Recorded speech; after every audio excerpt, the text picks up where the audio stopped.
Muito obrigado pelo convite, a oportunidade de participar desse projeto. Eu nasci em Belo Horizonte. Os meus pais foram imigrantes judeus, chegaram ao Brasil na adolescência, e eu vivi nos primeiros anos em Belo Horizonte muito envolvido com a comunidade judaica local. Mais tarde, já na universidade, eu comecei, evidentemente, a viver num ambiente mais amplo, com uma série de outras pessoas, outras motivações. Minha casa era uma família, meu pai, minha mãe, meus irmãos. Eu tinha uma irmã mais velha e um irmão mais novo. Meu pai era um comerciante. Meu pai não tinha muito estudo e como praticamente todos os judeus que chegavam pobres e imigrantes para o Brasil, fazia comércio. Ele tinha uma pequena loja em Belo Horizonte que vendia e vendia móveis. Era isso que ele fazia. A minha mãe também não tinha uma profissão. A minha mãe era muito envolvida nesse ambiente cultural, digamos, dessa comunidade pequena que a gente vivia. Minha mãe tinha muito interesse por teatro. Ela fazia um teatro amador na época, em Yiddish, naquele ambiente. Enfim, havia todo um interesse de participação comunitário das famílias ali, mas a minha mãe não tinha uma profissão específica. Mas em algum momento na vida ela trabalhou um pouco com meu pai também, mas basicamente ela cuidava dos filhos. Os meus irmãos, nós tivemos trajetórias um pouco diferentes. Quer dizer, a minha irmã era um pouco mais velha. Ela se formou como professora primária, mas muito cedo, aos 18 anos, ela se casou. E ela, com o marido, eles foram para Israel. O marido dela era envolvido com o movimento sionista naquela época, o Hashomer Hatzair, que era um movimento sionista de esquerda e que tinha todo um ideal de ir para Israel e viver num kibbutz.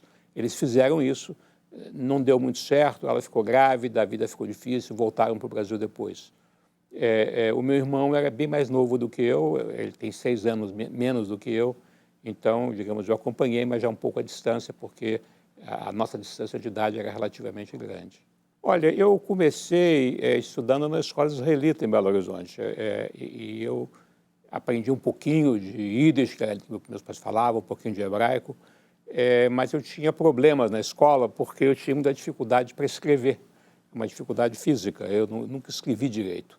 Isso criava problema de todo tipo e eu tive que sair dessa escola. Fui para um colégio batista, que era um colégio particular em Belo Horizonte.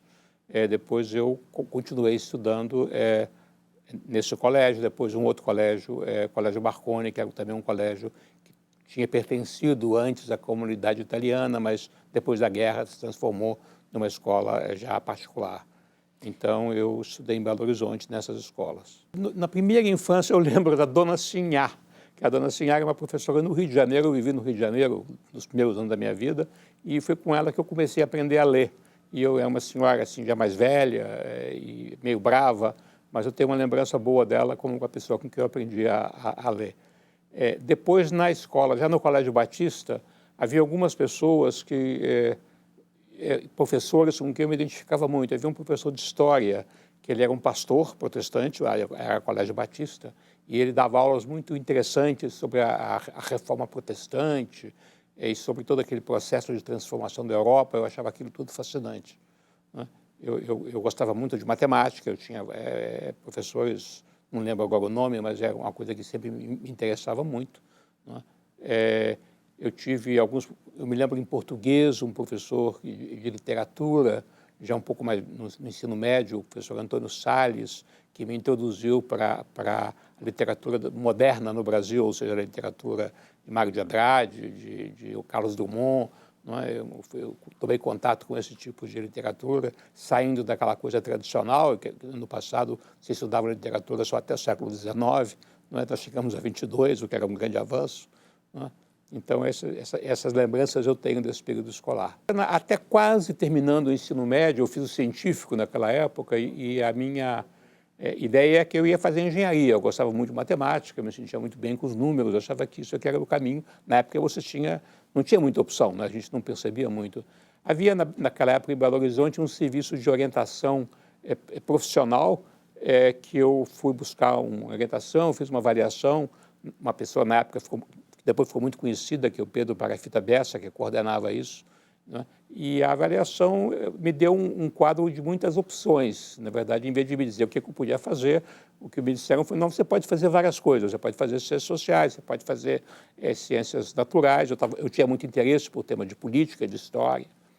E naquela época havia em Belo Horizonte, começando um programa de bolsa de estudo no curso de Sociologia e Política da Faculdade de Ciências Econômicas da Universidade de Minas Gerais. Eu não sabia, foi através do Pedro Bessa que eu fiquei sabendo, eu fui me informar, e era de fato uma coisa muito interessante. Se você passasse bem, você tinha a chance de ter uma bolsa de estudo, não é? E você podia desde já começar a estudar e ficar por conta do estudo com uma remuneração. Eu acabei seguindo esse caminho foi uma experiência muito boa, na verdade. Toda a experiência da Universidade Federal de Minas Gerais foi muito interessante. Havia todo um grupo de pessoas em economia, em ciências sociais, que se formou nesse programa de bolsa de estudo. Era um ambiente de trabalho muito estimulante, enfim, todo mundo muito envolvido no que estava fazendo, uma preocupação política muito grande também na época. Então, foi um período muito rico, né? E daí eu e vários colegas meus seguimos a carreira na área das ciências sociais. A minha turma de faculdade, dos bolsistas que tínhamos ganho essa bolsa, nós tínhamos um que ficou muito famoso, que era o Betinho, o Herbert José de Souza, né, que fez uma carreira basicamente de liderança estudantil, depois política, depois ficou muito famoso pelo trabalho dele na área social, na coisa contra a pobreza. Tinha o Flávio Pinto Vieira, que era uma pessoa envolvida com arte, com cinema, que era um jornalista, mas muito envolvido com esse tema. Tinha o Teotônio dos Santos Júnior. O Teotônio também fez uma carreira intelectual, muito envolvido depois com política. Faleceu recentemente, era professor da Universidade Federal de Niterói, do Rio de Janeiro, fluminense. E o outro colega meu, que até hoje, durante muito tempo nós seguimos juntos, Antônio Otávio Sintra, nós fomos colegas de turma. Ele era a pessoa, assim, primeiro aluno, digamos, né? E ele e mais alguns colegas, depois de terminar a faculdade, fomos para o Chile. Fizemos 2 anos do curso de pós-graduação na Faculdade Latino-Americana de Ciências Sociais, que era a faculdade que estava mantida pela Unesco, que funcionava no Chile e que tinha estudantes de toda a América Latina. Depois, mais adiante, cada um de nós, de uma maneira ou outra, fomos fazer o doutorado no exterior, não é? Então, sempre tivemos contato. O próprio ambiente da comunidade judaica onde eu vivia, o tema da política é muito importante, não é? Quer dizer, essa pequena comunidade, ela é meio que dividida em 2 grupos. Havia o que se chamava na época os judeus sionistas, que se orientavam para o tema de Israel, o tema da migração para Israel, e havia o que se chamava dos progressistas, não é? Que tinha uma visão muito mais de pensar nas questões locais e sociais, e não essa questão da migração para Israel. Isso é uma coisa que vinha da Europa, não é? Os chamados progressistas na Europa estavam associados a uma coisa que se chamava o Bund, que era uma espécie de grande sindicato, uma associação de sindicato do operariado de origem judaica na Europa Oriental, na Rússia, né? E várias pessoas dessa comunidade onde meus pais conviviam vinham desse ambiente. Então, eu vivia muito esse ambiente, né? Era também um ambiente do pós-guerra. A gente tinha uma lembrança muito viva da Segunda Guerra Mundial, né? Da luta contra o nazismo, né? Então, havia toda uma motivação social e política muito forte, e se discutia muito política, se acompanhava muito o que acontecia no mundo inteiro. Então, isso desde muito cedo eu sempre acompanhei e sempre me tive envolvido. Quando eu voltei do Chile, eu estive no Chile 2 anos fazendo a pós-graduação em Ciências Sociais.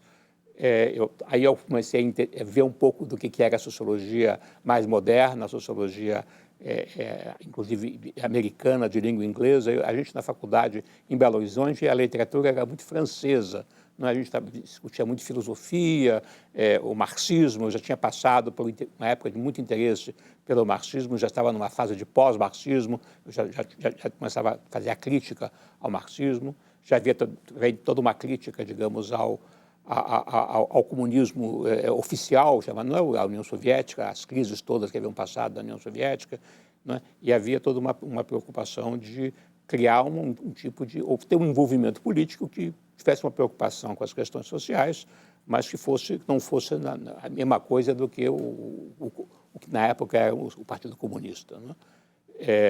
Isso era 62, 63. Eu voltei para o Brasil em 64. Eu tinha uma vinculação com a Universidade de Minas Gerais, dessa bolsa de estudos que eu tinha um contrato a essa altura como professor e como pesquisador. Eu comecei a dar aula e fui preso em 64. Eu fui preso por causa das minha participação na época de estudante, de 3, 4 anos antes. Havia todo um grupo de estudantes, do qual eu participava, que se envolvia em questões políticas. Nós, na época, criamos uma coisa que se chamava Juventude Trabalhista. Havia o pessoal católico que estava ligado à Ação Popular, havia alguns comunistas do grupo, né?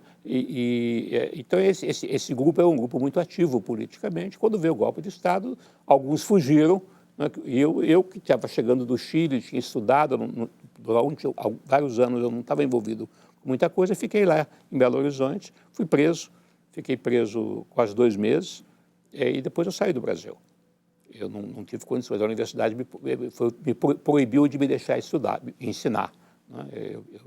Houve uma decisão, uma ordem, digamos, do governo militar na época que eu não podia dar aula. Eu fiquei preso 1 mês e meio, não tinha nada contra mim, na verdade, eu inclusive tinha estado fora do Brasil vários anos, mas o clima político era esse. Eu fui embora do Brasil.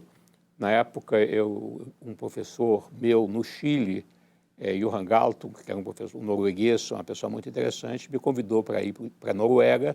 Ele tinha um instituto, ele me recebeu, me deu uma pequena bolsa, eu fui para a Noruega.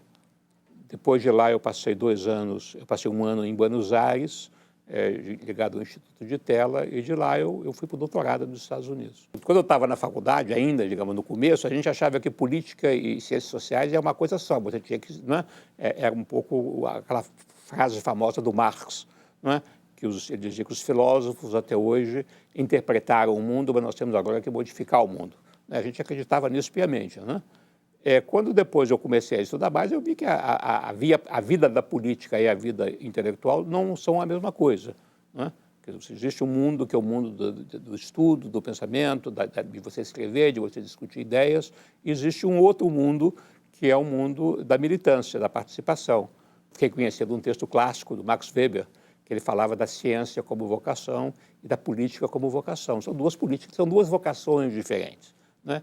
E, para mim, a minha vocação não era a vocação política, era a vocação do conhecimento, mas não um conhecimento desencarnado, preocupado com questões sociais, preocupado com os temas sociais, por isso que eu estava nas ciências sociais, mas não do ponto de vista de associar o que eu fazia a uma militância política. E a minha militância é escrever, é dizer o que eu penso, é participar, é discutir, não é me envolver nas campanhas eleitorais ou na luta pelo poder. Isso é uma vocação de cada um, não é? Então, eu já tinha essa visão, digamos, quando eu voltei do Chile, né, para o Brasil, e depois, não podendo ficar na universidade, todo o clima, muita insegurança que havia, né? Porque, afinal de contas, você vai preso e não sabe por quê, você não sabe o que vai acontecer, porque o sistema judiciário não funciona, né? Você não sabe o que vai acontecer.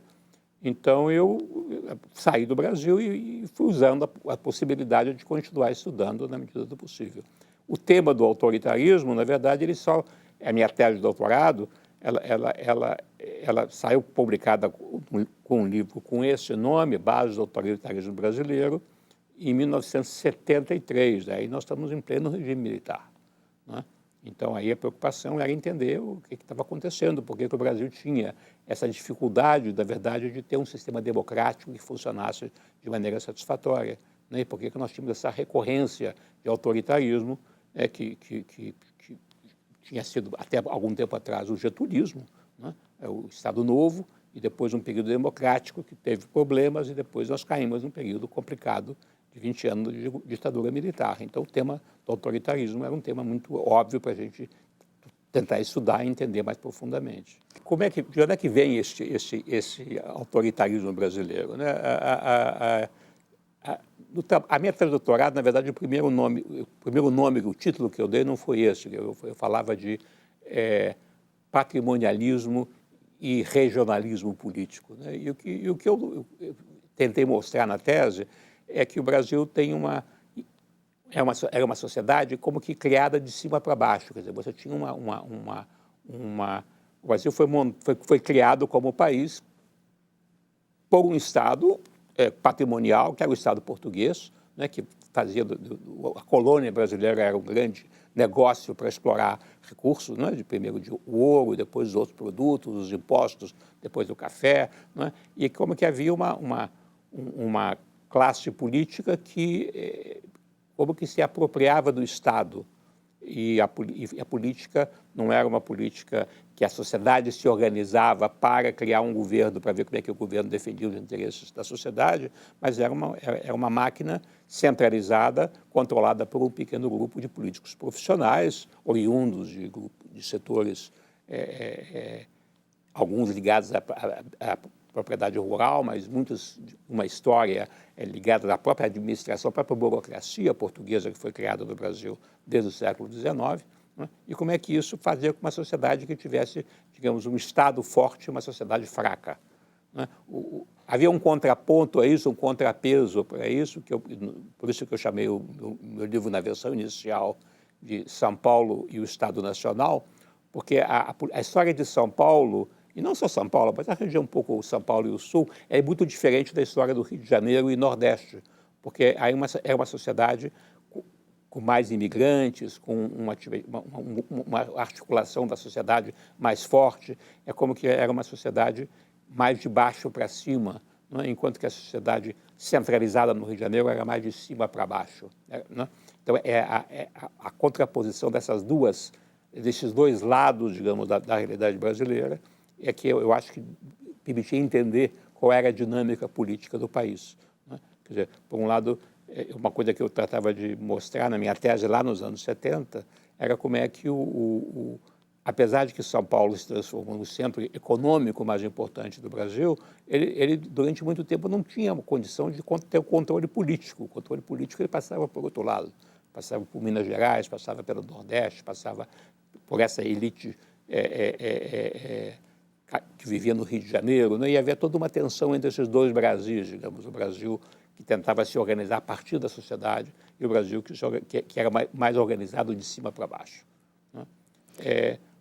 Eu acho que naquela época eu não via tanto quanto a gente foi ver depois, que havia um outro processo que atuava ao mesmo tempo, que era o processo de um populismo crescente, né? Mas o populismo ele, na verdade, que ele acaba dominando muito a política brasileira, né? E nós tivemos, a partir de, justamente, digamos, a partir da eleição do Jânio Quadros, muito claramente, mas mesmo o próprio Getúlio Vargas, quando ele volta em 54, né? É a política populista que predomina, não é nem a sociedade organizada, nem o Estado tradicional, mas são políticos que conseguem, de alguma maneira, se apossar do Estado, né? E isso gerando crises sucessivas, né? Então, esse é todo um desenvolvimento da política brasileira que eu acho que chega até os dias de hoje. A questão do populismo é que você não...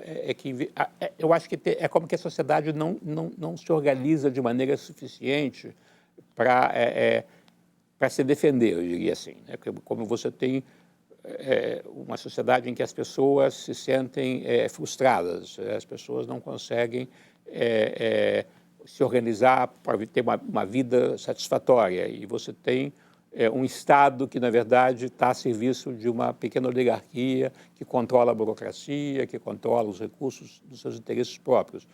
Surge uma pessoa com uma coisa forte, carismática, que dá uma mensagem simples, que consegue captar o interesse da população, principalmente quando você começa a entrar com os meios de comunicação de massas, não é? Quer dizer, o rádio, que começa nos anos 30, a televisão, que já entra nos anos 50, 60, agora os meios da internet, não é? Você, de alguma maneira, faz um contato direto entre pessoas que têm esse perfil, não é? E a população. Isso é uma coisa que, hoje em dia, inclusive, é muito manipulada, muito administrada, isso é feito intencionalmente, né? E as pessoas acabam tomando decisões muito simples em favor de certas figuras que, em algum momento, se apresentam como salvadoras. O tema da pobreza, ele faz muito parte dessa questão. Agora, lembra que o Getúlio Vargas, ele dizia que era pai dos pobres, não é? As pessoas diziam que ele era pai dos pobres e mãe dos ricos, né? Era um pouco o que se dizia do Getúlio, né? Ele, quando falava, ele dizia trabalhadores do Brasil, não é? Era a forma clássica do Vargas de falar, não é? Digamos, o tema da pobreza é muito importante, mas, na verdade, ele não levava a políticas de solução da pobreza. Eu acho que levava muito mais a políticas em que você usava a questão da pobreza como um mecanismo de obter apoio político, não é? E de obter votos populares, não é? As políticas Claro que não é só isso, né? Eu estou exagerando, quer dizer, você tem, em vários momentos, tentativas efetivas de desenvolver a economia, de organizar a economia, de organizar a educação, quer dizer, tudo isso existe também, né? Mas o que predomina do ponto de vista político é muito mais esse apelo populista do que propriamente essas políticas, né? Então, eu acho que essa combinação, ela explica um pouco, ou pelo menos descreve um pouco, essa dificuldade que o país tem de criar uma economia moderna, uma economia mais igualitária, não é? É uma economia em que, por exemplo, você possa dar à população condições de construir a sua vida independentemente de benefícios que são passados ou são dados pelos governos, né? Você cria uma espécie de situação em que tudo depende do governo. Se o governo é bom, ele vai me dar o que eu quero. Se o governo é ruim, ele nega para mim o que eu quero, né? É diferente de uma sociedade em que o governo administra o que é de interesse comum, mas cada um tem condições de cuidar da sua vida, de organizar a sua vida, né? Em uma economia que funciona. E aí, evidentemente, vem o tema da educação, né? Porque se você olhar quais são os países que conseguiram resolver melhor essa questão da pobreza e a questão, inclusive, da criação de uma sociedade mais democrática, né, são países que conseguiram educar a sua população, educar bem, né, fazer com que a população tenha condições, então, de entender melhor a sociedade, de desenvolver e de adquirir competências que lhe permitam trabalhar, criar coisas, inovar, não é? E tudo isso. O Brasil nunca deu muita importância ao tema da educação, não é? O Brasil começa... A primeira universidade brasileira é dos anos 30, não é? Quer dizer, a Universidade de São Paulo, praticamente é a primeira, não é? Em 1950, metade da população brasileira ou mais era analfabeta. Você compara isso, por exemplo, com os Estados Unidos, que em 1900 já tinha alfabetizado a população inteira, né? Ou antes. A universalização da alfabetização em alguns países, Suécia, Austrália, os próprios Estados Unidos, era muito anterior, né? O Brasil ele ficou muito atrasado em relação a isso.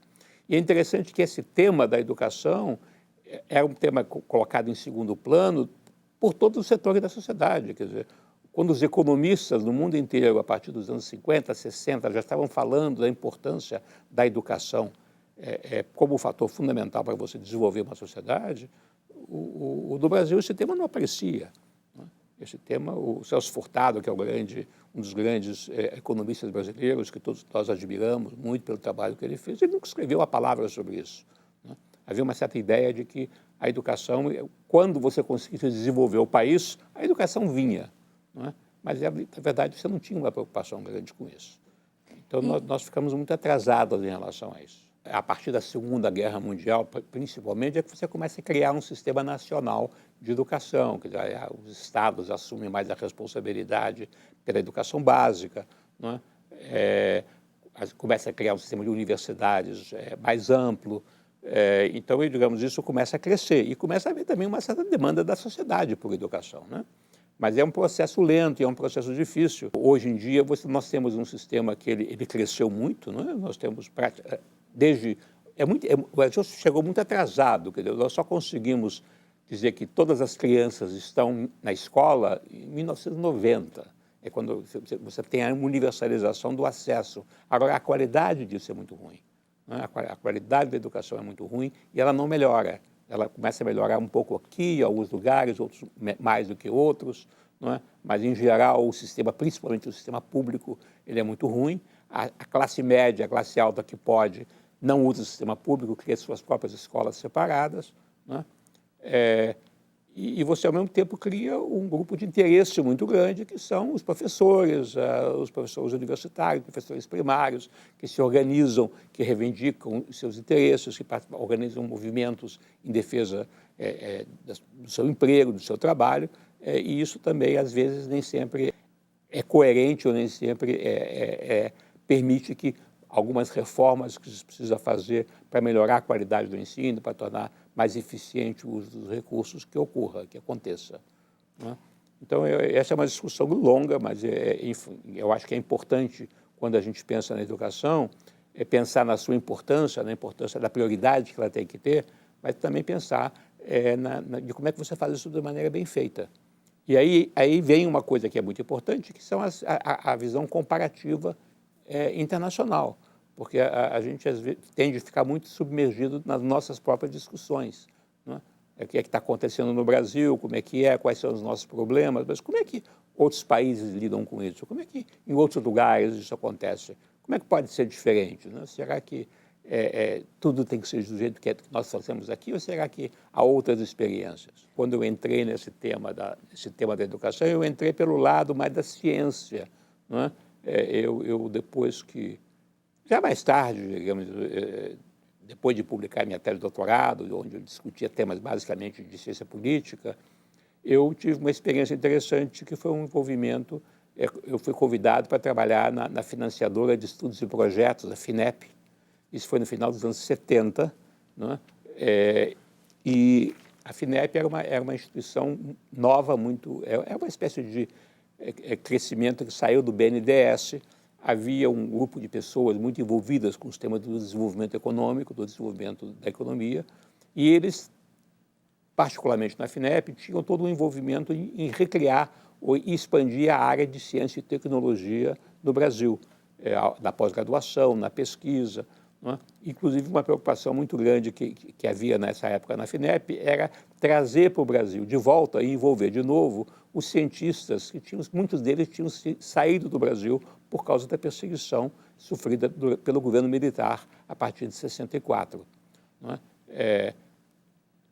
Então, apesar de que era o governo militar, era a época do governo Geisel. Havia o João Paulo de Reis Veloso, que era o ministro da Economia, do Planejamento, que era um economista muito preocupado com os temas do desenvolvimento, da modernização. E nesse movimento, digamos, de modernização da economia, de reabertura, inclusive da política brasileira, eu acho que a FINEP teve um papel importante.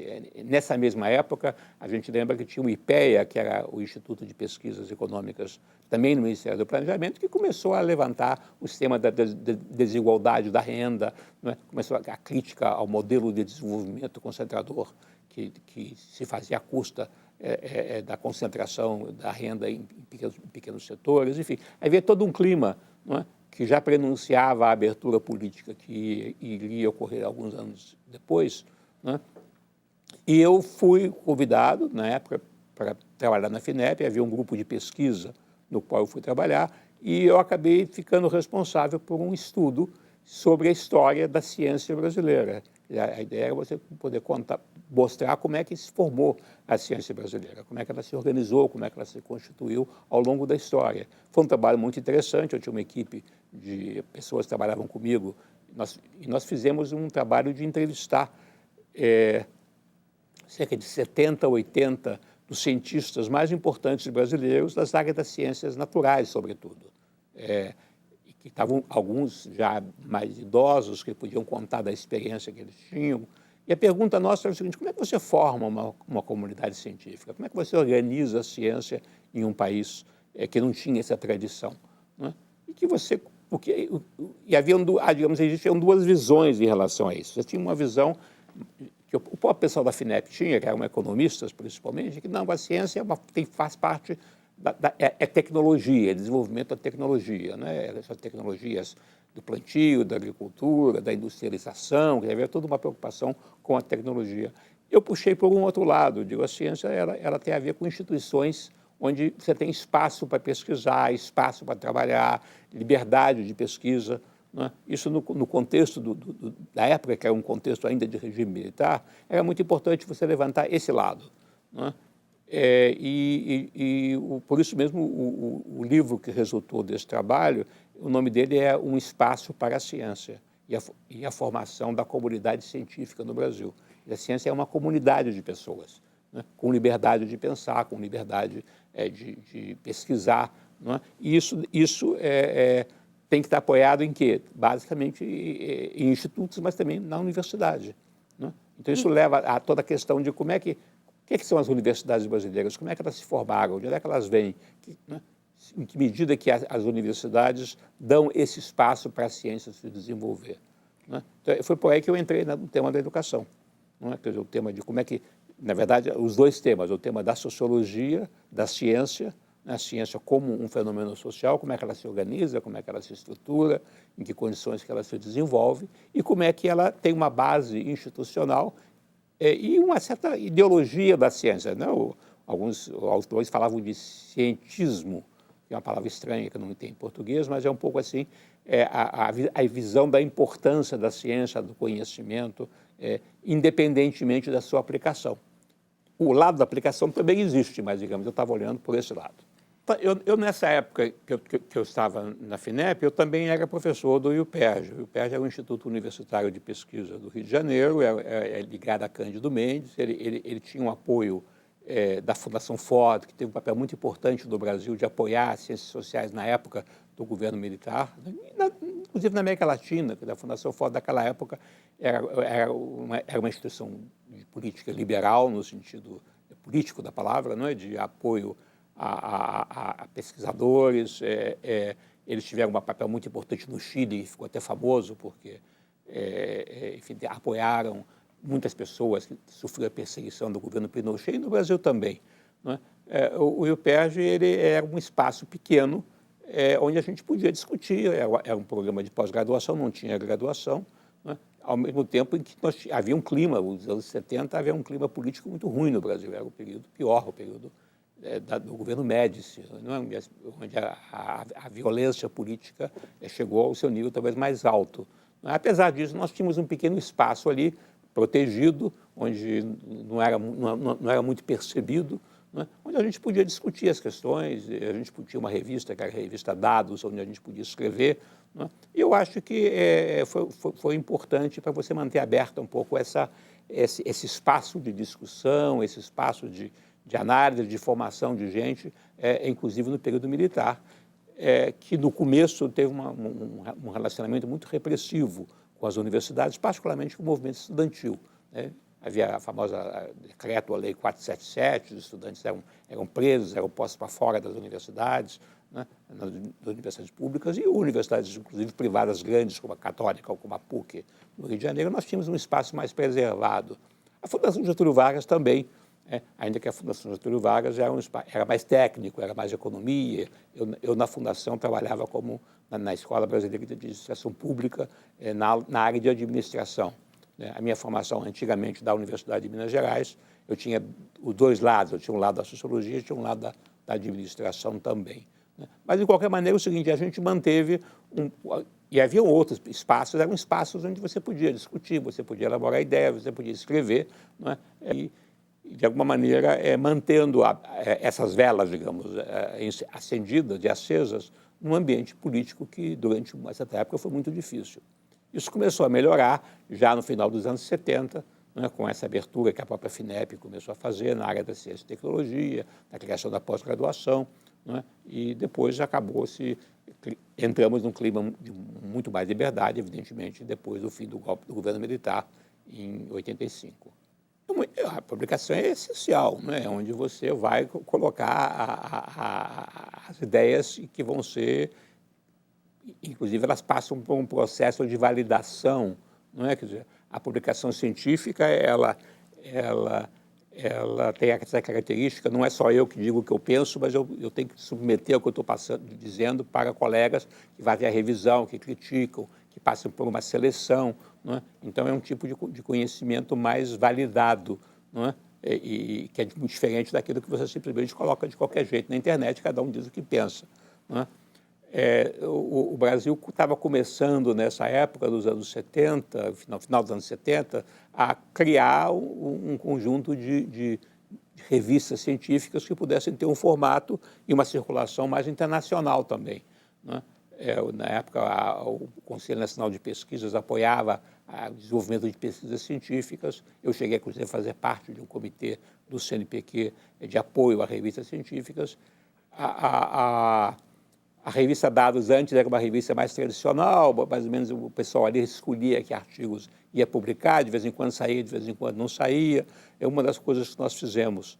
Na época, eu e o Charles Peçanha, que era a pessoa que trabalhou comigo o tempo todo, hoje professor da UFRJ, foi dar um formato mais profissional para a revista, né? Quer dizer, uma periodicidade regular, abstracts em inglês e português e francês, fazer com que a revista fosse indexada internacionalmente, você ter todo um sistema em que as publicações científicas são indexadas, né, e elas têm uma visibilidade, digamos, internacional, e a revista Dados foi uma das primeiras revistas no Brasil nas ciências sociais que chegou nesse formato, né?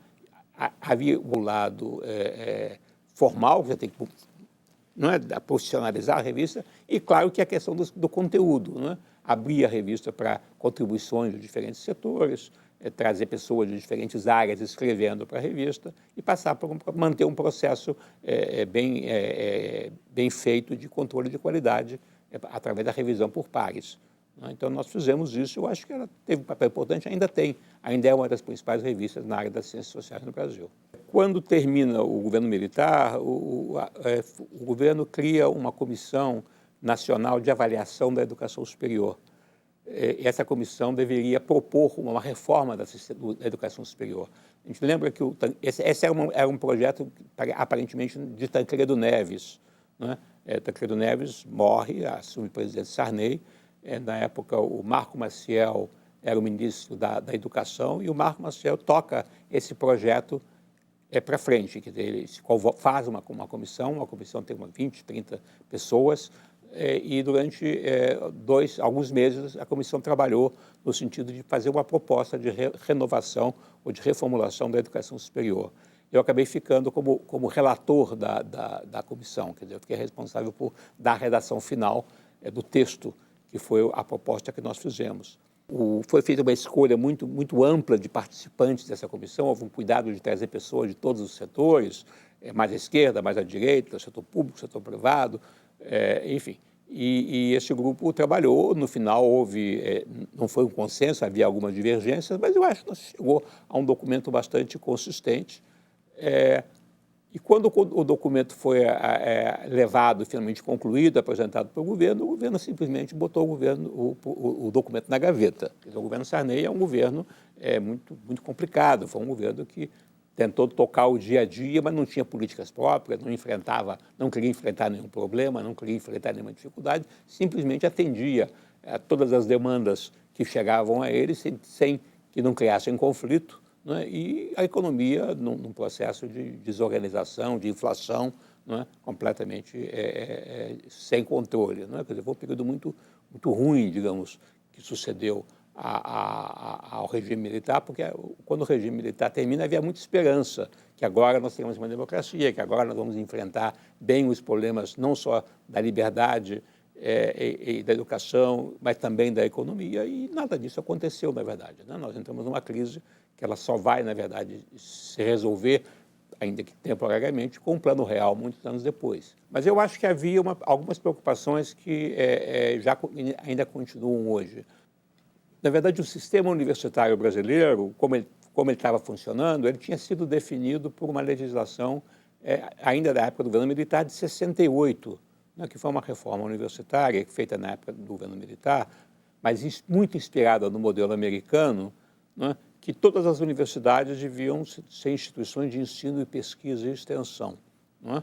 E isso significava que também eram universidades públicas, elas eram financiadas pelo governo 100%, os professores eram estáveis,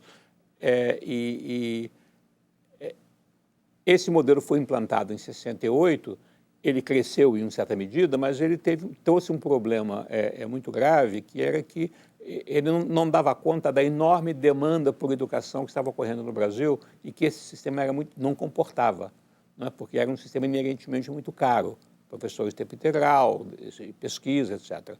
É curioso que o Brasil, em 68, ele copia o sistema americano, em parte, mas ele só copia um pedaço do sistema americano, que são as universidades de elite, né? Quer dizer, os Estados Unidos ele cria um sistema de educação superior no século XIX, né, muito amplo, baseado em escolas que eles chamavam na época de Land Grant Colleges, que eram escolas regionais, muito envolvidas com temas locais, de agricultura, de preparação para os ofícios. E depois ele criou um enorme sistema de escolas comunitárias, né, de community colleges também, né, e que, através do qual ele ampliou enormemente o acesso à educação superior. E nesse contexto, onde você tinha essa enorme base dos community colleges e desses colleges estaduais, que eram os Land Grant Colleges, havia um grupo pequeno de universidades que ficaram muito famosas como universidades de pesquisa. A maior parte delas privadas, universidades particulares, Harvard, MIT, Yale, enfim, né, Columbia, né, e algumas públicas, como Berkeley, né. Os brasileiros, na época, e os americanos que vieram aqui no Brasil também, dando assistência técnica, digamos, eles olharam como é que a gente cria no Brasil universidades com pós-graduação, com pesquisa, com institutos, tudo muito bem, mas e o resto, né? E o que aconteceu foi que no Brasil, quando não se conseguiu, na verdade, criar um sistema com esse modelo para tudo, abriu-se um espaço enorme para a criação de um sistema privado, né, que não tinha nenhuma dessas exigências, né? Então o sistema ficou um sistema dual, um sistema aparentemente muito no modelo americano, e o outro um sistema de uma educação mais pobre, mais de baixa qualidade e que as pessoas tinham que pagar para entrar, né? Além do mais, o sistema público também ele se transformou numa burocracia. Ele não se organizou como com a liberdade de gestão, de competir por talento, por fazer uma coisa mais dinâmica do ponto de vista de como funcionam as universidades, onde elas funcionam melhor, né? Então você criou, por um lado, uma espécie de um sistema público muito rígido, onde se dizia que todo mundo fazia pesquisa e pós-graduação, mas, na verdade, a pesquisa ficava em muito poucas instituições, a maior parte das instituições era de ensino, né? E, por outro lado, um sistema privado, onde se dizia que ele tinha que fazer pesquisa, tinha que ser igual ao outro, mas, na verdade, não tinha como fazer isso. Então, eu acho que um dos pontos principais, pelo que eu lembro da época, é como é que você toma em consideração essa enorme variedade de instituições, de sistemas, de situação, e como é que você cria um sistema de ensino superior que pudesse dar conta desse processo de massificação da educação superior que estava ocorrendo. Mais adiante, já no final da década, eu fui para a Universidade de São Paulo ajudar a criar o que se chamou de Núcleo de Pesquisa sobre Educação Superior. Foi uma iniciativa na época da reitoria da universidade, o professor José Goldenberg era o reitor, ele foi uma iniciativa dele. Eu trabalhei com a professora Eunice Durham, que é uma antropóloga, mas que ficou muito envolvida com o tema da educação superior.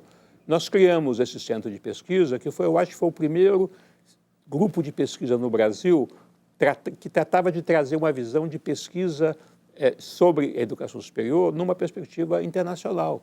Já existia no mundo, e como existe hoje, uma comunidade científica de profissionais dedicadas ao tema da educação superior, que era desconhecida no Brasil, né?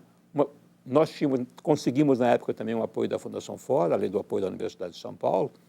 Com isso, nós formamos um conselho diretor e nós trouxemos para esse conselho diretor alguns dos nomes principais dessa área de estudos sobre ciência e universidades do mundo. O Ulrich Teichler, que era uma pessoa da Alemanha, da Universidade de Kassel, não é? O Burton Clark, da Universidade de Los Angeles, que era possivelmente o principal sociólogo americano nessa área de educação superior, outros da Europa também. Enfim, nós conseguimos criar um conselho de diretor que vinha ao Brasil, que conversava com a gente, nós organizávamos reuniões, formamos uma biblioteca internacional com as principais revistas, os principais livros dessa literatura, e a nossa ideia era de realmente criar no Brasil uma área de pesquisa universitária, acadêmica, não é?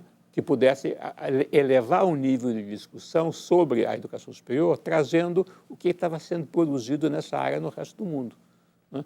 E que isso no Brasil não existia, porque as faculdades de educação sempre se envolveram no Brasil com a educação básica, mas elas nunca se envolveram com o tema da educação superior, né? Eu acho que nós tivemos uma experiência interessante, nós fizemos vários trabalhos, isso durou alguns anos, mas acabou que a professora Eunice, ela acabou sendo levada para Brasília para trabalhar com o próprio professor Goldenberg, ele era ministro da Educação, ela foi levada para ser diretora da CAPES, teve outras funções, e eu fui convidado depois, já em 94, 95, para assumir a presidência do IBGE, então eu larguei também o centro. Nesse meio tempo, também houve um projeto. Na época, o Brasil tinha recebido um empréstimo do Banco Mundial muito importante para a área de ciência e tecnologia. E um dos elementos do acordo do Brasil com essa área era que o Brasil fizesse um estudo sobre política de ciência e tecnologia e uma proposta de inovação na área de ciência e tecnologia para o Brasil. Eu acabei ficando responsável por esse estudo. Foi um estudo financiado pelo Ministério da Ciência e Tecnologia, e eu, nessa época, eu estava justamente em São Paulo, participando do NUPES, que era esse grupo de pesquisa sobre educação superior, e nós organizamos esse estudo. Eu coordenei junto com o professor Fernando Gallenbeck, que é um professor da Universidade de Campinas, da área de Química, e o professor José Krieger, que era, na época, foi presidente ou vice-presidente da Academia Brasileira de Ciências, da área de ciências médicas e ciências biológicas, e depois nós conseguimos envolver um número bastante significativo de cientistas, que fizemos uma série de estudos sobre, primeiro pegando as diferentes áreas setoriais, cada um dos setores, a organização do sistema de ciência e tecnologia e também todo um documento de uma proposta de uma nova política que tratasse de romper um pouco o isolamento que a ciência brasileira tinha em relação à própria sociedade. É interessante porque eu fiz uma mudança em relação ao que eu tinha feito antes, na época que eu estava na FINEP do governo militar, porque naquela época, dos anos 70, e aquele trabalho que eu fiz naquela época, a preocupação era como é que você cria uma comunidade científica independente que não fica subordinada às demandas externas do dia a dia. Não é como é que você não pode comandar a ciência e planejar a ciência como se planeja a economia. Nem a economia você consegue planejar direito, muito menos a ciência. Quando eu fiz esse trabalho, já alguns anos depois, havia uma preocupação que era um pouco distinta. Como é que você, sem renunciar à criação de uma comunidade científica autônoma, universitária, fazendo a ciência aberta, como é que você desenvolve também uma ciência que tem impacto mais forte na economia, que se vincula mais com o setor produtivo e com as áreas de política pública, que são importantes. Eu, nessa época, também participei de um grupo que, na época, era um projeto de uma agência de pesquisas, de financiamento de pesquisa sueca, né? É um grupo de 4, 5 pessoas que nós nos reuníamos cada tanto e discutíamos, e saiu um livro que se chamou A Nova Produção de Conhecimento, The New Production of Knowledge. Esse livro é um livro que até hoje ele tem um impacto muito grande. Se você olhar nas citações, ele tem cerca de 20 mil citações. É um livro muito conhecido, muito debatido fora do Brasil. No Brasil não se conhece muito. Mas aí o que a gente tratava de mostrar no livro é como é que hoje em dia a ciência e a tecnologia elas são muito mais misturadas do que antigamente, né? E isso traz uma série de problemas e uma série de vantagens, mas você não tem mais aquele mundo separado do mundo da academia, separado, gerando conhecimento que depois vai ser aplicado no mundo da prática. As duas coisas vão e voltam, né? E a organização dos sistemas de produção do conhecimento são muito diferentes do formato da universidade tradicional, né? Essas ideias estão lá no documento que a gente fez de proposta de uma reorganização do sistema de política de ciência e tecnologia brasileira, né? Mas, de novo, como acontece no Brasil, não aconteceu nada. Isso foi devidamente engavetado, na época, pelo governo. Quer dizer, não houve realmente uma preocupação em mexer mais profundamente no sistema, e ficou por isso mesmo. O IBGE, para mim, foi uma experiência muito interessante. Quer dizer, eu tinha o interesse por essa área, mas eu nunca tinha, na verdade, chegado perto dessa questão das estatísticas públicas, né? O IBGE, ele produz dados bastante bons. É uma instituição, se você comparar internacionalmente, é uma instituição bastante eficiente, trabalha segundo padrões de qualidade bastante elevados.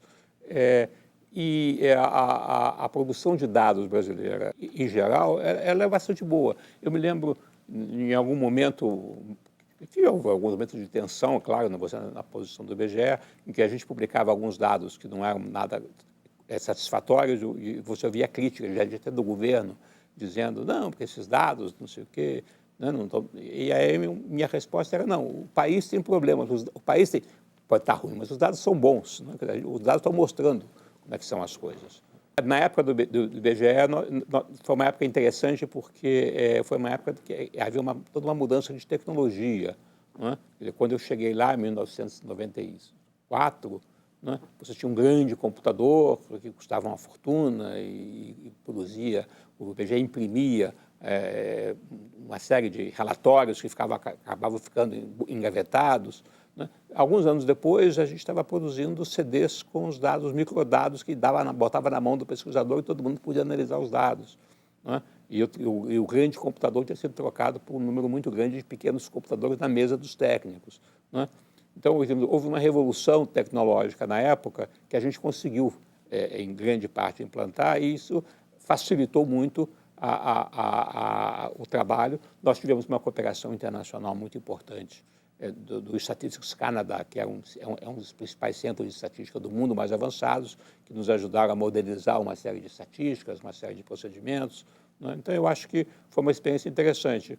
E, enquanto isso, no Ministério da Educação, o INEP, que é o Instituto Nacional de Pesquisas Educativas, né, que é uma criação que vem lá do final, acho que dos anos 30 ainda, ele vem lá de trás, né? O INEP, durante a década de 90, principalmente, na época do Paulo Renato, era o ministro da Educação, do governo Fernando Henrique Cardoso, ele se transformou num grande centro de produção de estatísticas educativas de muito boa qualidade, né? E ele produz, hoje em dia, o censo escolar, o censo da educação superior, enfim, uma série de outros dados que nos dão uma base de dados muito boa. Falta ainda, no Brasil, uma informação mais detalhada sobre o destino profissional dos alunos, o que eles fazem depois de formados, né?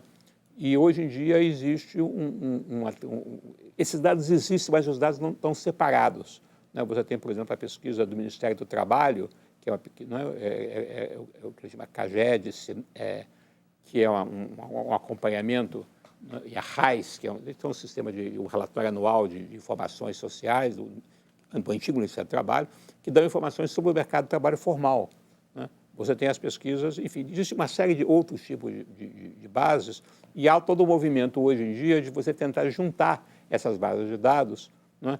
Onde você possa identificar as pessoas, como é que elas aparecem nas diferentes bases de dados, né? E como é que então você pode juntar isso e produzir informações muito mais ricas, por exemplo, sobre a trajetória das pessoas, como é que elas avançam, o que acontece com elas ao longo da vida, né? As novas tecnologias estão permitindo isso. O chamado Big Data, que é uma nova maneira de você olhar as informações que são produzidas o tempo todo pelos meios de comunicação, pelos meios administrativos, enfim, tudo isso está havendo uma revolução nessa área de dados, né? E que pode começar a produzir informações muito mais ricas que podem ajudar a sistema de avaliação, de acompanhamento muito mais sofisticado do que nós temos até hoje. Hoje em dia você tem muito dado, quer dizer, você tem os dados do IBGE que são bons, né? A pesquisa anual, a pesquisa nacional por amostra de domicílios contínua, né? São uma amostra de 500 mil pessoas, mais ou menos, que a cada 3 meses o IBGE vai a campo, né? Você tem essas pesquisas contínuas que é do antigo Ministério do Trabalho, como o RAIS, o CAGED, que são dados mensais. Você tem dados econômicos que o Banco Central administra, enfim. Não é por falta de dados. Não é? Quer dizer, se o governo, às vezes, não consegue desenvolver uma política, é porque são outros fatores, são fatores políticos, são fatores de interesse, são fatores que a burocracia não funciona, enfim, existe uma série de razões pelas quais, às vezes, as políticas não são implementadas, mas certamente não é por falta de dados. A educação, você tem vários níveis, quer dizer, no nível inicial da educação fundamental, que, digamos, que vai pelo menos até os 15 anos de idade, não é? Você tem uma necessidade de dar às pessoas uma competência básica de leitura, de domínio da língua, de domínio da matemática, né, de conhecimentos gerais básicos de ciência. Não é? E isso você tem que ter um bom sistema educativo. Isso não tem muito a ver com... Claro que tem um impacto muito grande na economia, porque se as pessoas têm uma boa formação, elas vão ser produtivas na vida. Não é? Mas esse é um problema especificamente educativo. Não é? Quando você chega lá para os 15 anos de idade, não é? Você já começa a introduzir uma questão de que as pessoas já começam a ter em vista o que elas vão fazer depois. Não é? E aí você tem a discussão da educação média, da educação secundária, da educação profissional, não é? E que vai repercutir depois na educação superior. Não é? Mais recentemente, eu fiquei muito envolvido nesse tema do ensino médio, em todo o debate associado à legislação que foi implantada há poucos anos atrás, a reforma do ensino médio. Da área da educação superior, você tem, hoje em dia, cada vez mais essa preocupação do que acontece com as pessoas depois de formadas. Não é? No Brasil, o sistema de avaliação que nós temos hoje não faz isso. Inclusive, não temos bons dados sobre isso. Você tem dados gerais, você sabe que as pessoas formadas, de que elas estão trabalhando, mas você não tem os dados, por exemplo, curso a curso. Eu não sei, por exemplo, se aquele curso X, ele produz mais pessoas que têm que entram no mercado de trabalho de maneira mais competente ou menos competente, que emprega mais ou emprega menos, etc. Eu acho que esse é um dos problemas da questão da avaliação da educação superior. E aí você tem uma coisa que... Esse é um assunto muito complexo, porque, digamos, por um lado, se você se forma numa boa universidade, você vai ter uma boa posição no mercado de trabalho, independentemente do que você estuda. Não é? Quer dizer, essa preocupação de você planejar a educação superior em função do mercado de trabalho, ela tem muitos problemas. Você não pode fazer isso dessa maneira. Não é? Porque, na verdade, isso é o que os russos faziam. Não, o sistema soviético fazia isso, quer dizer, as universidades estavam ligadas aos setores produtivos. Né?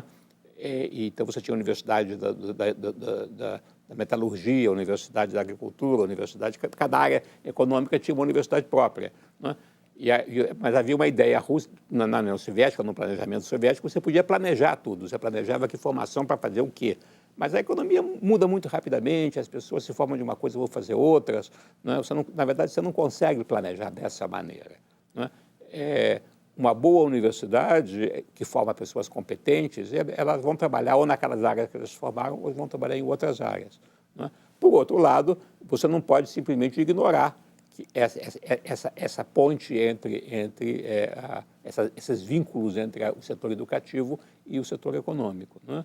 Então, não é um assunto trivial, tá certo? Eu acho que o Brasil, de alguma maneira, ele exagerou para um lado, que é o sistema de avaliação. Hoje em dia, eu faço parte dessa Comissão Nacional de Avaliação da Educação Superior, e nós estamos tentando ver se dá para mexer nesse sistema de avaliação que foi criado lá no princípio dos anos 2000, sei lá, mais ou menos 15 anos atrás, né? Porque é um sistema que ele só olha para dentro, né? E não olha muito bem. Né? Enfim, ele tem uma série de dificuldades. Né? E hoje em dia, no mundo inteiro, você começa a olhar outras coisas também. Né? Além do mais, quer dizer, que é um tema muito importante, que já vinha da comissão da reforma lá atrás, né, e continua presente, é que o sistema ele é muito diferenciado. Quer dizer, você não pode ter na cabeça um modelo único de universidade.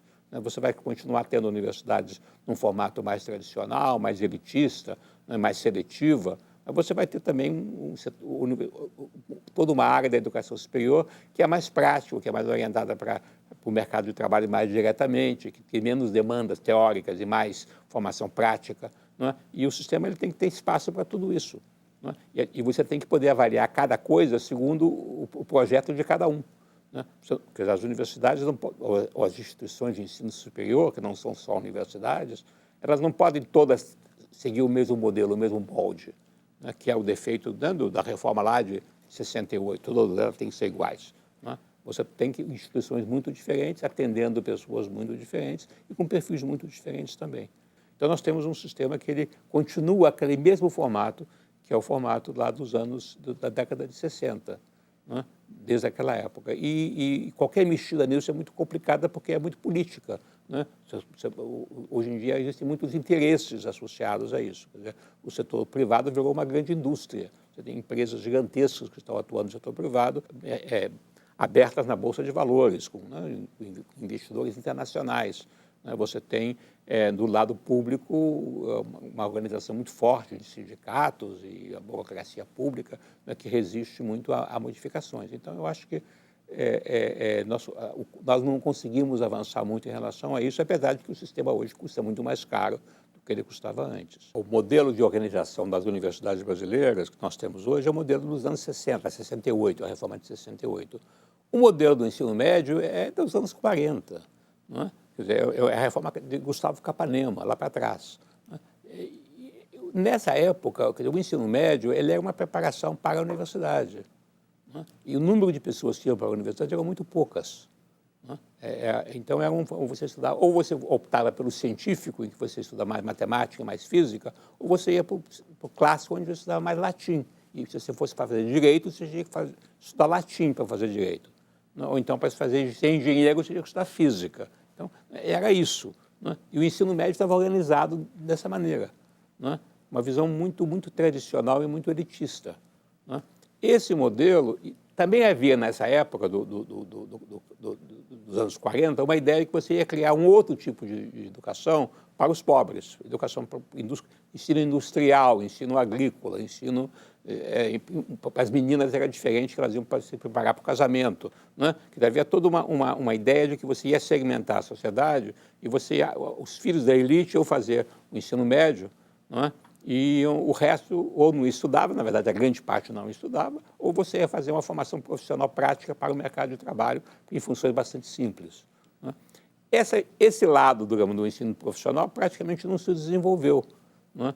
No Brasil, o que aconteceu foi que o setor industrial, a indústria, na medida que ela começou a se desenvolver, ela criou o seu próprio sistema de formação para a indústria, que é o SENAI, o Sistema Nacional de Aprendizagem Industrial. Né?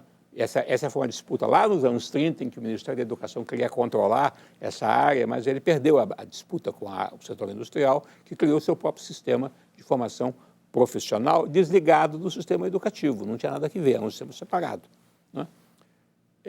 O que acontece? Aí, de novo, no governo militar, lá para os anos 70, eu acho que por aí, eles resolvem dizer o seguinte: não, o ensino médio tem que ser todo profissional, todo mundo vai ter uma profissão ao terminar o ensino médio. Todas as escolas têm que dar um ensino profissional. Isso não funcionou, porque as escolas não sabem fazer isso. As escolas são professores formados pelas escolas de faculdade de educação. Eles sabem, quando sabem, ensinar a ler, escrever e fazer matemática, mas ninguém sabe. Né? Então, essa foi uma experiência fracassada, né? De você tentar universalizar a educação profissional. E nós caímos numa coisa oposta, que foi o seguinte: não, agora a gente vai fazer esse ensino tradicional para todo mundo. Né?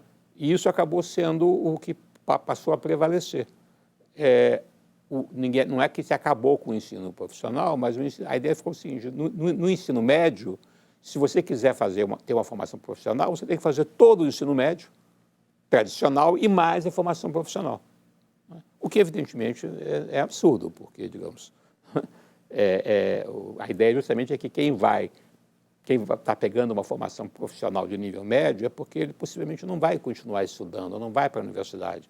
Possivelmente ele chegou no ensino médio com mais dificuldades para esse tipo de educação mais abstrata e precisa trabalhar.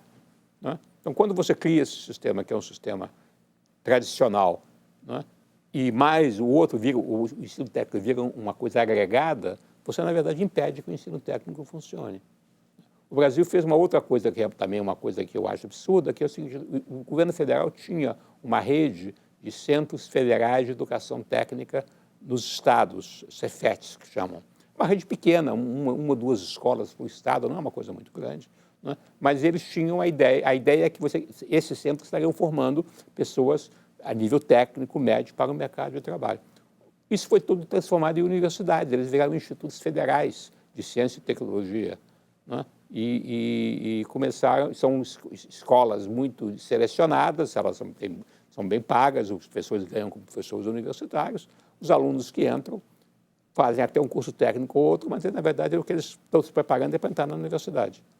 Então, nós ficamos com o ensino técnico, o ensino médio, muito fechado. E essa foi a discussão que levou à tentativa de abrir esse sistema com a reforma do ensino médio de alguns anos atrás, né? Qual era a ideia dessa reforma? Primeiro, olhando no mundo inteiro, como é que funciona no mundo inteiro, né? No mundo inteiro, você não tem um modelo único, todo mundo tem que fazer o mesmo tipo de formação, né? Você começa a fazer o ensino técnico, o médio, e você começa a buscar alternativas. Algumas alternativas são ainda do tipo formação universitária. Quer dizer, você pode, por exemplo, na Inglaterra, você tem o que eles chamam de A-Level. No A-Level, você escolhe 3 áreas em que você vai se preparar para um exame. Você pode fazer matemática, literatura e biologia ou história, tá certo? Você escolhe as matérias, você se prepara, você é avaliada por uma avaliação nacional, padrão nacional dessas áreas. Conforme o seu desempenho, você vai para a universidade dentro das áreas em que você escolheu, né? Ou então você tem uma opção também, que você não faz o A-Level, você vai ter uma formação de outro tipo, que você vai se preparar para uma qualificação para o mercado de trabalho. A França faz isso, né? O baccalaureat francês ele tem uma série de opções de formação, né? Na área social, na área econômica, na área tecnológica, na área da saúde, e tem opções que são opções profissionais, né? O aluno se prepara para uma qualificação mais prática para o mercado de trabalho. Bem ou mal, todo mundo, os Estados Unidos não tem uma diferenciação tão clara, mas o high school americano, ele pode ser de qualquer tipo. Você tem vários tipos de high school, né? Formando pessoas com diferentes perfis, com muita escolha, com a possibilidade de formação mais prática também, e depois o próprio nível seguinte, que é o nível college, que é o pré-universitário, que eles chamam de undergraduate, também altamente diferenciado. Alguns vão seguir 4 anos de formação geral e depois vão para os cursos avançados universitários, outros não, estudam 2 anos e vão para o mercado de trabalho. Então, a ideia é você abrir, você reduzir esse sistema rígido que nós tínhamos, né? 16 matérias obrigatórias, todo mundo tinha que seguir a mesma coisa, né? Depois uma prova só no final, que é o Enem, avaliando todo mundo do mesmo jeito, e você criar alternativas, né? Isso é que foi feito, se tentou fazer, não saiu muito bem, porque houve muita resistência em nome do suposto direito à educação, todo mundo tinha que estudar tudo, né? E o sistema saiu meio eu diria, com problemas, e isso foi no final, esse processo todo foi na época do governo Temer, não é? Quando terminou um pouco esse processo de definir o que era, o governo já estava acabando, o novo governo não tomou conhecimento. Então, esse processo está aí, meio que no meio do caminho, e, pela lei, o novo modelo começa a funcionar ano que vem, 2020. A evasão é o outro lado do modelo elitista, né? Quer dizer, quando você coloca um modelo, que é um modelo onde você tem altas exigências de formação, e acaba virando uma coisa muito burocrática, porque a qualidade, frequentemente, não é muito boa, mas você tem que fazer aquilo tudo, tem que estar presente, tem que fazer as provas, né? Muita gente se perde pelo caminho, né? Quer dizer, o problema da evasão escolar no Brasil era um problema, quer dizer, se a gente olha os dados atuais, né? Quer dizer, até 11 anos de idade, 12 anos de idade, as crianças estão na escola. Você praticamente não tem mais a evasão nos primeiros anos, né? Isso no passado você tinha esses problemas, crianças que não iam para a escola, que ficavam muito fora da idade, né? Isso tudo se reduziu muito a esse problema. Agora, quando você chega no ensino médio, aí começa a evasão. Na verdade, começa antes, começa na adolescência, né? Começa no chamado segundo ciclo do ensino fundamental, que é o antigo ginásio, 11 anos, 12 anos, aí começa, não é? O menino a mãe já não manda, ele já está muito ligado com a turma dele da rua, não é? A escola não faz sentido para ele, não é? A escola não tem capacidade de administrar a criança, porque você, em vez de ter um professor responsável, você tem 5, 6 professores, cada um dá o seu pedaço e ninguém olha a criança como um todo, não é? Então ele começa a se alienar, digamos, dessa escola. Quando ele chega no ensino médio, fica pior, não é? E aí, ou a escola baixa o nível para reter o aluno vai embora. As duas coisas às vezes acontecem. Aí quando você chega no Enem, não é? Você vê o resultado da prova do Enem, que é um exame nacional para todo mundo, entram 5 milhões de candidatos disputando 300 mil vagas. Não é? E você vai olhar quem é que consegue essas 300 mil vagas. Você precisa de ter, digamos, na pontuação do Enem, você tem que ter, para você entrar num curso de medicina, você tem que ter 800 pontos ou mais. Para entrar num curso, um curso de educação, que é muito mais fácil e exige menos, você tem que, numa Universidade do Rio de Janeiro, você tem que ter 650 por aí. Para você ter 600 pontos no Enem, você olha os dados. Você tem que vir de uma escola particular e você tem que vir de uma família onde seu pai também teve nível universitário. Você tem que vir de uma família educada e ter estudado numa escola particular. Aí você consegue 600 pontos no Enem. A grande maioria tem escolas públicas, a família não tem uma origem, um ambiente educativo mais rico em casa, não consegue. Então, é um sistema extremamente seletivo, extremamente discriminatório. E isso é feito em nome da igualdade. Quer dizer, nessa discussão sobre a reforma do ensino médio, toda a ideia de que você tem que criar oportunidades diferentes, inclusive com níveis diferentes de exigência, né? O argumento contrário é, não, mas isso você está querendo discriminar as pessoas, você vai criar estudantes de dois tipos, nós estamos querendo estudantes de um tipo só, igual para todo mundo. Mas igual para todo mundo significa que você seleciona um pequeno grupo e expulsa o resto. Isso é o que está acontecendo e é o sistema que nós temos hoje. Alguns estados estão mais mobilizados do que outros, o próprio setor privado, de alguma maneira, vai buscando o seu formato. Eu acho que, em certo sentido, o Brasil às vezes tem esse lado bom. Não é? Se Brasília não funciona muito bem, o resto talvez possa achar seus próprios caminhos. É difícil dizer, não é? Mas eu sei que está havendo uma discussão, tem vários estados que estão se mobilizando e alguma coisa vai acontecer. Não se sabe muito bem ainda. Enquanto a gente está tentando modernizar um sistema que é muito antigo, o mundo está mudando muito rapidamente. Né?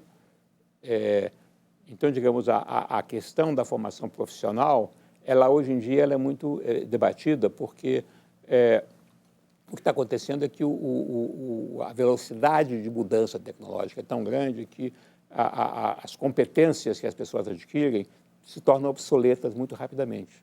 Né? Então, não adianta eu formar um bom mecânico de automóveis, porque praticamente hoje em dia o automóvel já é um computadorzinho. Ninguém abre mais o motor, a não ser uma coisa muito especializada. Né? Antigamente, qualquer um abria um motor e trocava uma peça, botava outra peça e o carro ia andando. Hoje em dia não é assim. Trabalhar mais competências que são competências mais genéricas, competências que não se tornam obsoletas, né? Que tem a ver com a capacidade de você se comunicar, de você pensar em termos mais abstratos, com capacidade de você desenvolver projetos e de buscar o conhecimento. Você não tem que dar o conhecimento, a educação tradicional, que fazia com que você tinha que memorizar e repetir as coisas, não é? Hoje em dia você tem, o conhecimento está disponível na internet. Né? Por outro lado, você tem que formar as pessoas. Né? O que se sabe hoje em dia é que as grandes diferenças na capacidade de aprendizagem, de formação que as pessoas têm na vida, elas começam muito cedo. Não é? Muito mais cedo do que se imaginava. Não é? Antigamente, se pensava, bom, aos 7 anos você começa a pensar na educação, até aí a criança brinca. Não é? E aos 7 anos você começa, mas 7 anos é muito tarde, não é? Porque aos 7 anos você já tem um vocabulário formado, você já tem, não é? Uma série de coisas que ou a criança já chega aos 7 anos ou aos 6 anos com isso, ou ela vai ter dificuldade ao longo da vida para adquirir. Não é? Então, essas diferenças grandes na capacidade de aprender e de se profissionalizar, de acompanhar a educação mais complexa, não é? Elas se formam nos primeiros anos de vida, na relação com a família, com os pais, né? Na pré-escola, quando a pré-escola funciona. No Brasil, nós expandimos muito a pré-escola, mas uma pré-escola de muito má qualidade. Né? E eu acho que hoje em dia esse tema é um tema que cada vez mais está entrando na preocupação dos educadores. Em relação ao professor, existem algumas coisas que são importantes. Eu acho que uma delas que o João Batista de Oliveira, que é uma pessoa que trabalha muito na área da educação, tem insistido muito, eu achei com razão, é que a coisa mais importante do professor é o capital intelectual, a capacidade que ele tenha. Não é? Isso depende muito de onde ele vem e que formação que ele tem. Mas se você olhar os dados no Brasil sobre quem é o professor, não é? Ele frequentemente é uma pessoa que vai fazer o curso de professor, o curso normal, o curso de faculdade de educação, porque ele não tem condições de competir em outras carreiras, não é? Porque é mais fácil. Não é? Porque a formação a profissão de professor não é uma profissão bem paga, não é melhor do que outras, é bastante, quando você abre um concurso para professor, tem muito candidato, né? Mas você não compara com a formação, a posição que vai ter um engenheiro, um advogado formado por uma boa faculdade, ou um médico, etc. Então, ela seleciona pessoas que já chegam com muita limitação. Os cursos da faculdade também são ruins, os cursos de educação, não é? A experiência internacional mostra como é que você forma um bom professor. Você bota ele em sala de aula trabalhando sob a supervisão de outros. Então, ele tem que ter cursos também, ele tem que aprender pedagogia, tem que aprender uma série de coisas, mas ele tem que saber bem o que ele vai ensinar. Isso depende de ele ter uma formação escolar própria boa, não é? E ele tem que ter uma experiência de trabalho sob supervisão. Nós não temos nenhuma coisa nem outra, não é? Às vezes a gente compara com as antigas normalistas, formadas pelo Instituto de Educação, que com 18 anos de idade já eram excelentes professoras, né? Iam para as escolas públicas nos anos 50, nos anos 60. Quem eram essas? Eram as meninas da classe média e média alta que iam fazer essa formação. E os melhores professores eram os professores que estudavam português, matemática, ciências, né? Depois elas saíram como professoras aos 18 anos, excelente. Agora, hoje em dia, essas meninas não vão ser professoras, elas vão estudar nas faculdades, em outras carreiras. Você precisa tornar a profissão dos docentes mais atraente, não é? E selecionar pessoas com nível de formação melhor, mais alto. Não é? O que vai acontecer no Brasil, o que está acontecendo, é uma coisa que eu acho que é muito importante, é que, por um lado, os professores que existem hoje estão envelhecendo, eles vão se aposentar daqui a pouco. E, por outro lado, com a mudança da demografia, o número de professores que a gente precisa vai diminuir, né? Porque nós vamos ter menos crianças em escola. Então, isso é uma oportunidade para você começar a recrutar professores de nível melhor, né? E oferecer melhores condições de trabalho. Então, é uma mudança muito profunda. O Chile hoje faz isso, quer dizer, você no Chile, para ser professor, tem que ter um mínimo de uma avaliação nacional que eles têm, sem o qual você não pode ser contratado como professor, né? Eles usam um padrão, que é um padrão, não lembro exatamente qual é, mas tem um padrão. Se você não tiver abaixo daquele padrão nessa avaliação, você não pode ser professor, né? O Brasil não faz isso, né? E a maioria dos professores nossos acabam vindo com uma formação própria muito limitada. Então, eles não sabem muito bem o que eles vão ensinar. Às vezes não falam bem português, nunca entenderam bem a matemática, mesmo nas áreas de conteúdo, digamos, na área das ciências, na área da biologia, tem um conhecimento muito superficial. Então, eles não transmitem para o aluno um conhecimento mais vivo, mais rico. Não é? Então, a problemática dos professores é muito importante. A gente sabe no mundo inteiro que o que define um bom sistema educacional, em última análise, é a qualidade dos seus professores. Isso não tem dúvida nenhuma, não é? Então, nós temos que trabalhar muito em relação a isso. Eu acho que hoje em dia, eu diria que eu era mais otimista do que eu sou hoje. Eu acho que eu antigamente tinha uma visão que a gente ia conseguir avançar, ia conseguir resolver as coisas, que o conhecimento ajudava, era fundamental para você entender mais e por aí as coisas serem resolvidas. Hoje em dia eu sou mais pessimista. Eu acho que a gente tem que continuar tentando fazer isso, batalhando, dizendo, participando, mas eu acho que às vezes o peso da maré, digamos, mais ampla, tende a nos sobrepor e impedir que as coisas aconteçam. Muito obrigado pelo convite, foi uma oportunidade, eu espero que essas ideias tenham sido transmitidas com um mínimo de compreensão.